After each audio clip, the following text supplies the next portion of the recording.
Ashamaa kabajamtootaa fi jaalatamtoota warroonni maatii Adaanuu YouTube kan taatan hundi keessan baga nagaan dhuftan weelkaam isiniin jedheetaniin jira. Warroonni maatii kiyya naa taatan akkuma maatii kiyya taatanitti ta'ee warroonni immoo maatii kiyya hin taane asuma maatii naa ta'a isiniin jedha.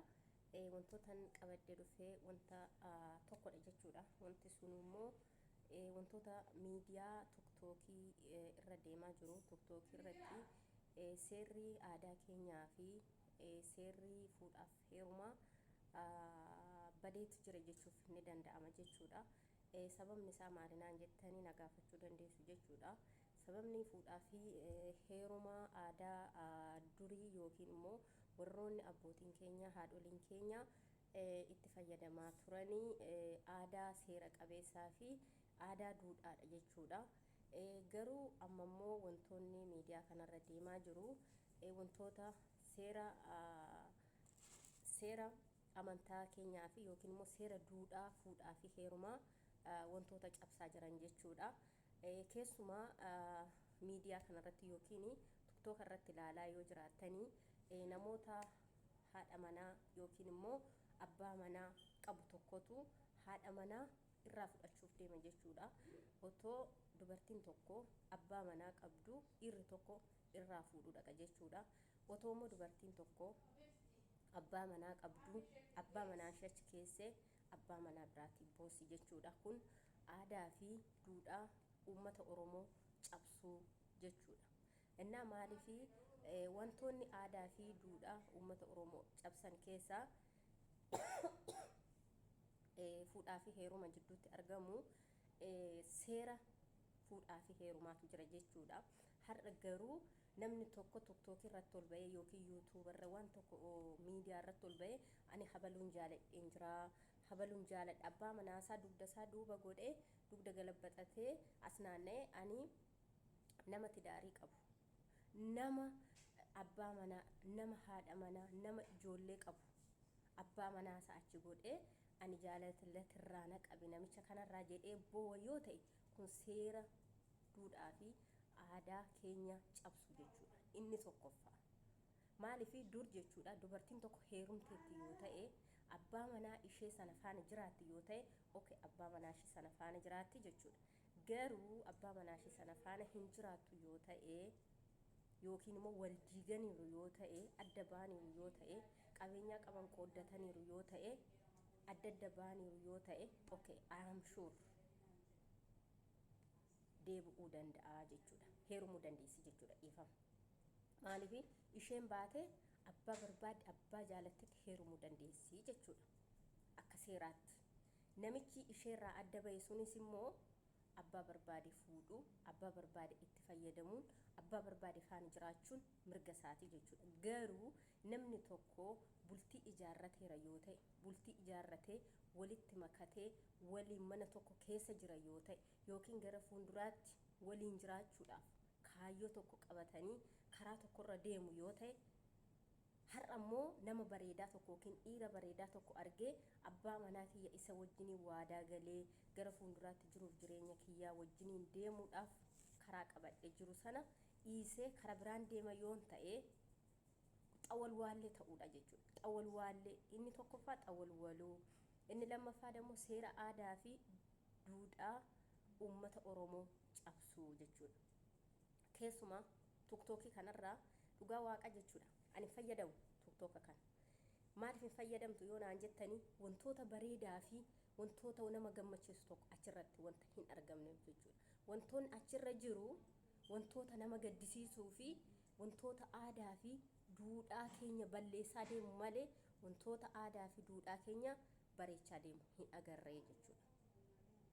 Dhugaa dubbachuudhaaf jechuudha. Maaliif miidiyaa sanarratti wantoota namoota na adan naqadhutu jira. Namootani achi keessaa sooshaal miidiyaa yookiin immoo sooshaal tiktookii kanarratti namoota fayyadaman keessaa naman waa'ee aadaa isaatii fi waa'ee duudhaa isaatii fi waa'ee uffata aadaa uffatanii ittiin boonuu fi aadaa ofii calaqqisiisuu fi warroonni achirratti hojjetan nama muraasa jechuudha. Inni tokkoffaa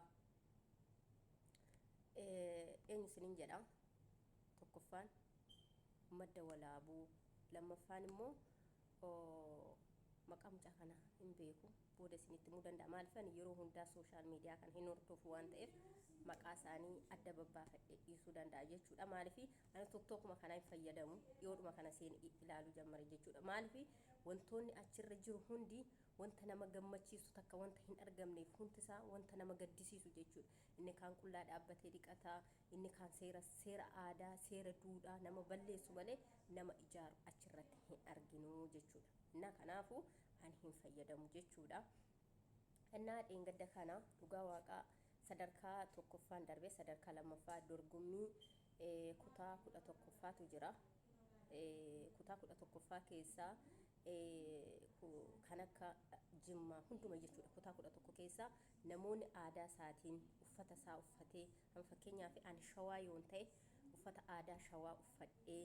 tanan aadaa kiyyaan boonee sirbootan barbaade maraxadhee sirbee aadaa kiyya calaqqisiisadha jechuudha innaa inni lammaffaa dammoo arsiinis akkasuma uffata isaa uffata aadaa isaa duudhaa isaa calaqqisiisachuudhaaf jecha uffata aadaa isaa uffatee ittiin boonaa jechuudha innaa maaliif isinii kaasee wantoota isaan jammaranii fi tiktoka kanarratti wanta seera aadaa fi duudhaa Oromoo balleessu waan ta'eef isaan immoo seera aadaa fi duudhaa Oromoo sana deebisuudhaaf jecha irratti hojjechaa jiranii jechuudha innaa adabbiitu jira adabbiin sun adabbii seeraa alaati jechuudha dubartiin tokko yeroo akka seera aadaa Oromootti yookiin finqilloo yookiin immoo wanta tokko taphachuun hin danda'amu jechuudha namoonni tokko adabbiidhaaf lafarra gangaladhu jedhuun jechuu ni danda'u jechuudha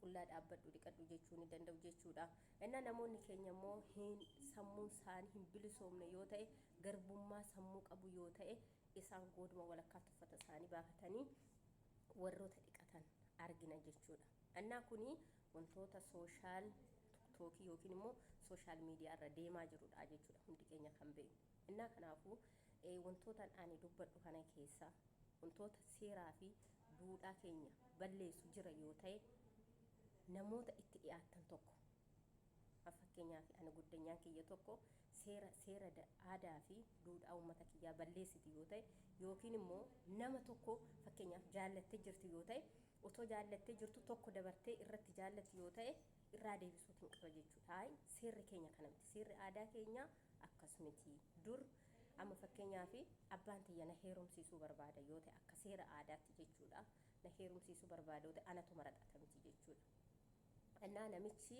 na fuudhuudhaaf qophaa'u kuni warra kiyyatti waraqata ergataa jechuudha warra kiyyatti waraqata haa ergatu warri kiyyaa waraqata san erga fuudhaniin booda zarii gurbaa kanaa qoratu jechuudha eessa zariin gurbaa kanaa zarii gaariidha zariin isaanii akkam zarii nama jaallatu zarii nama jibbu zarii qotatudha zarii qofuratudha zarii xaarrachuu danda'udha jedhanii ni qoratu jechuudha erga qorataniin booda jarri sun jara amala qabeessa yoo ta'e jarri sun jara nama simatu yoo ta'e jarri sun intala kiyya waan itti heerumsiise intala kiyya bulchachuu danda'u laata jedhee erga ollaas firas walitti fidanii waliin mari'ataniin booda na kennu jechuudha seeraan erga na kennaniin booda waraqata sana hin dhufu jarri guyyaa waraqata sana irratti barreeffatantu jira jechuudha yookaan torban tokko kan torban lamaan yookiin kana keessatti warri qanni sun ilaallamee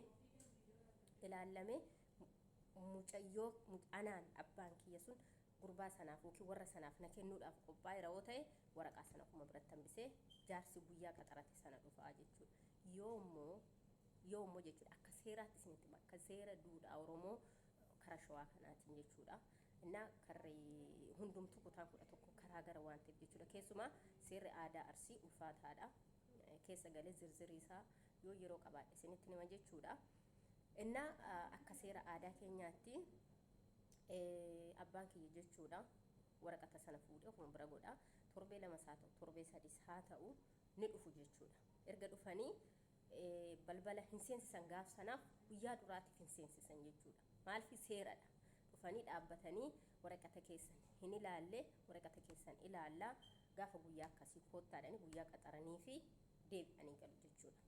Yookiin torbee tokko yookiin torbee lamatti qaxaruu fi gaafa lammataa sana maaliif an obboleettiin kiyya akkaataa hangafti kiyya akkaataatti heerumte waan hin beekuuf isinitti himaa jira jechuudha. Inna gaafa lammataa sana ni deebi'anii deemanii gaafa duraa sana jechuudha. Gaafa lammataa sana immoo mana seensisan jechuudha. Mana seenanii wanta isaan haasa'anii fi wantoonni tokko tokko ni qophaa'aaf jechuudha. Kan akka bunaa, kan akka daabboo, bakka wanta qallaalii kanatu ni qophaa'aa fi ni seensisanii namoonni karaa abbaa kiyyaa namoota gurguddaa, namoota dubbii danda'u, namoota intala heerumsiisuu danda'u, namoota ilma fuusisuu danda'utu dhufa jechuudha. Erga dhufanii isaan wanbara kanarra qabanii taa'anii warroon intala fuudha dhufu sun immoo wanbara gamaarra taa'anii jechuudha. Inna kanaafuu intala keessan sin gaafanne intala keessan nuu kennitu yoo jedhan abbaan kiyya eeyyamamaa yoo ta'e eeyye mucayyooti isiniif kenneera. Wantoonni isin guutuu qabdan wantoota kana jedhanii ni dubbatu jechuudha. Guyyaa sanaaf wanti kaffalamu birriin ni jedhanatu fakkaadhe ol seena birriin ni kaffalama. Innaa gaafa lammataa sana immoo yookiin barcuma fuudhaadha jechuudha kan qaxaramu. Barcuma fuudhaa sana erga qaxarataniin booda ji'a tokko saa ta'u ni deeman jechuudha. Gaafa qaxaroo sana yoo dhufanii wantoota seera aadaa fi duudhaa Oromoo qabutu qophaa'aa jechuudha. Inni tokkoffaa amoolee, inni lammaffaa buna duudaa, inni sadaffaa biqilaa jechuudha. Biqila biqilchanii wantoota kana ni qopheessu jechuudha. Eentu qopheessa? Haadha tiyya qopheessu jechuudha, obboleettii tiyya. Maaliif seeraan wanta isaan seera duudhaan Oromootiin wanta isaan heerumsiisaniif jechuudha. Innaa maaliif erga dhufaniin booda wantoonni kun xarapheessaa kanarra nam'ee taa'a jechuudha. Biqilli suni seeraan biqileera yoo ta'e jaroonni wal fuudhan kuni walitti horanii walitti hidimee zalaalama amma rabbi umurii isaanii kenneef waliin jiraatu jechuudha. Garuu biqilli sun yoo biqiluu baatee wal qabachuu baatee garaagara bittinnaa yoo ta'e wanti sun akka seera aadaa Oromootti sirrii miti ta'uu danda'a jechuudha. Innaa kanaafuu biqilli sun akkuma seeraattuu biqilee bahuu danda'a. Biqilli sun akkuma saahinaa kanaa argitu ta'e akkuma saahinaa kanaatti qophaa'ee ni dhiyaata jechuudha. Amooleen lama ni dhiyaata jechuudha. Bunni duudaa ni dhiyaata akka seeraatti jechuudha. Innaa jarrellee akkasuma bunallee hin fiduu, buna duudaallee hin fiduu, soogidallee hin fiduu, wanta isaan hin fidin hin jiru jechuudha. Maaliif kun seera aadaa fi duudhaa Oromoo waan ta'eef jechuudha. Innaa wantoonni kun erga dhufee qophaa'een booda jaarsoliin karaa abbaa kiyyaa nama 4 yoo ta'e karaa abbaa gurbaa immoo nama 4tu dhufaa jechuudha. Innaa isaan kun biqila kana ilaalanii wantoota qophaa'e kana ilaalanii maashaallah wanta gaariidha. Biqilli kun kan biqila gaariiti. Ammallee ijoolleen keenya lamaan walitti nuufaa horanii walitti nuufaa biqilanii jedhanii biqila sanatti tufanii farsoonni qophaa'a jechuudha. Akka seera aadaatti farsoo furdaa difdifa kan jedhamu innaa farsoon geeshoollee kan qallaan hojjetamuu danda'a, difdifni illee hojjetamuu danda'a jechuudha. Wantoota lamaan kana keessaa dhuganii itti tuttufanii bakka achiin booda wantoota waliin dubbatanii waggoota meeqaan booda sitti heerumsiisuu danda'a, waggoota meeqaan boodatti barbaaddanii abbaan gurbaa ammuma ji'a lamaan kan ji'a sadan kan fuusisuu danda'a jechuudha. Garuu abbaan kiyya immoo mucayyoo tana dafee heerumsiisuudhaaf fiqaadanyaa miti ta'uu danda'a jechuudha. Ani mucayyoo tiyya waggaa tokkoon boodattan sinii kenna malee amma dhiyootti yookiin immoo sinitti heerumsiisuu hin danda'u jedha. Jarri sun immoo wanta abbaan kiyya dubbate sana ishi jedhanii guyyaa inni kenneef sana eeggatanii fudhatu malee humnaan hin fudhatanii jechuudha. Ishi wanti sun jettan hundinuuf ta'a. Gaafa akkasii jedhanii guyyaa qaxaratanii ni deemu jechuudha.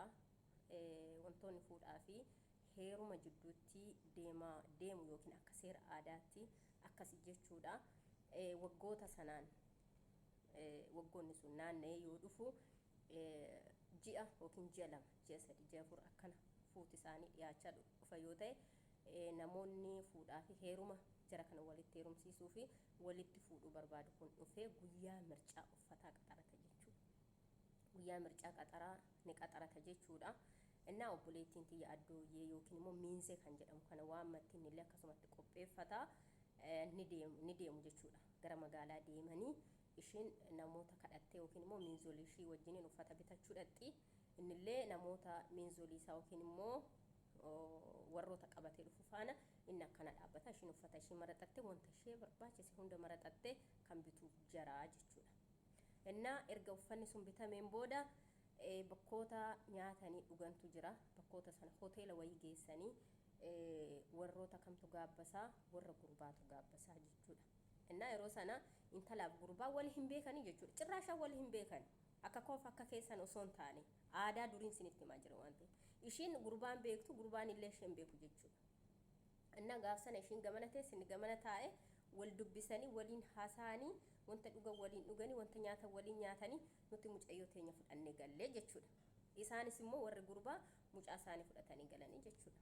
Innaa kanaafuu erga fudhatanii galaniin booda haalli fuudhaa fi heerumaa sun zargiin daggafamaa jira jechuudha. Zargiin kan daggafamu jammaru yookiin ji'a tokko kan ji'a lama kana jidduutti jammarama jechuudha. Maaliif zargi xiqqaa miti waan ta'eef, zargi guddaa waan ta'eef jechuudha. Firri nafuu, halagaan nafuu, qotiyyoo lamatu qalamee, dukkaana lama immoo dukkaana sadiitu dhaabbatee jechuudha. Innaa farsoon kan nam'ee farsoo baarmeelii 12 jechuudha. Farsoon difdifa kan jedhamu baarmeela 2, farsoon geeshoo akkasuma baay'eedha jechuudha. Nama baay'ee dhufa waan ta'eef.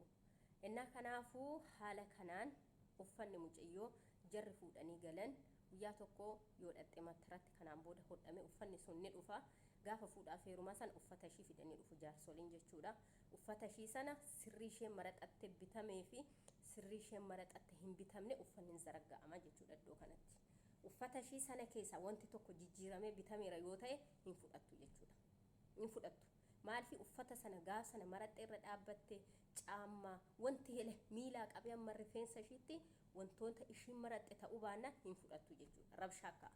Maaliif nuti maraxanneerra waan ta'eef si wanti sin jijjiirtaniif maali jedhame jechuudha. Innaa kanaafuu kan jijjiirame kan obboleettii tiyyaa wanta yaadadhu tokko keessaa wanti jijjiirame caammaadha jechuudha. Ishiin kan maraxatte caammaa adii ture jechuudha. Garuu isaan immoo kan fidanii fi kan malkii kamisiniin jedha diimaa wayii fidaniif. Ani caammaa kanallee hin fudhadhu hin heerumullee jette. Rabshaan ka'e. Hin heerumtu hin heerumu. Amma lolli ka'e uummanni dhufee hamaamonni dhufee inni kaan nyaachisaa jira, inni kaan obaasaa jira, dukkaana 2 dukkaana 3 guutee jira. Namoonni birrii fuudhantu kophaa taa'ee jira. Namoonni qodaa intalaa fidanii nama biraatu fuudhaa jira jechuudha. Nama lamaan jechuudha. Kana muluu keessatti rabshaan ka'e booda deebisanii mucayyoo sossobanii obboleettii xumatiyya tanaa dhiisi bakka rakkoo hin qabu har'a hundi dhufee aadaa fi seera duudhaa Oromootiin dhufee malkaa yookiin balbala dhaabbatee jira waan ta'eef seerri kun wanta nafne waan ta'eefu dirqama heerumuu qabda dheen abbaan kiyya. Uffata ta'e boruun sii bita rakkoo qabu. Har'a garuu heerumuu qabda wanti si boosisullee hin jiru jedhaniini lolaniini mucayyoon tun uffata sana uffattee gaaf sana heerumtee jechuudha. Wanti isinii kaase kun hundisaa seeraa fi duudhaa uummanni Oromoo dur ittiin wal fuudhu jechuudha. Obboleettiin tiyya tuni dhugaa isinitti hima hin beektu jechuudha gurbaa. Cirraashuma gurbaa hin beektu gurbaan illee ishee hin beeku jechuudha. Adeemsa keessa walitti dhufanii gaafa wal fuudhan wal baranii siniin jedhaa innaa seera aadaa fi duudhaa Oromoo keessatti wantoota kanatu itti fayyadama siniin jedha. Warroonni miidiyaa kanarratti seeraa fi aadaa duudhaa uummata Oromoo balleessaa jirtan otoo duubatti of deebitanii ilaaltanii of hin xiqqeessinaa of hin awwaarradiinaa siniin jedha. Warroonni abbaa manaa keessan mana keessanii dhiira gandaarratti boossan asumaan dhaabbadhaa siniin jedha. Jaalachuun wantuma jiru garuu dura jaalattee filattee heerumteetta waan ta'eef filannoon lammata hin jiru jechuudha. Si galee qabda yoo ta'e qabdaadhaan hin qabdu siingiliidha yoo ta'e okay namni gaaffii si gaafatu hin jiru waan ta'eef abbaa barbaaddetti maraxxee u'uusiif hin citattee boossee maraatte namicha sana akka argattetti illee maswaatii meeqa kaffaltullee rakkoo meeqa keessa dabartullee argattee gurbaa sanatti heerumuun dirqama keeti jechuudha. Maaliif nuyyuu seera cabsaa jirta waan ta'eef seera aadaa fi duudhaa Oromoo cabsaa jirta waan ta'eef jechuudha. Innaa kanaafuu dhaggeeffattootaa fi kabajamtoota warroonni yuutuuba kiyya jala yookiin immoo maatii kiyya taatan hundi keessan sheer, laayik, kooment gochuudhaan na bukkee dhaabadhaa isiniin jedha. Seeraa fi duudhaa uummata keenya hin irraanfatinaa. Fuuldura keessan yoo dhabdan dugda keessan duubatti naanna'aatii yaadadhaa isiniin jedha. Galatooma ulfaadhaa. Hundi keessanuu isinin jaaladha. I love you so much.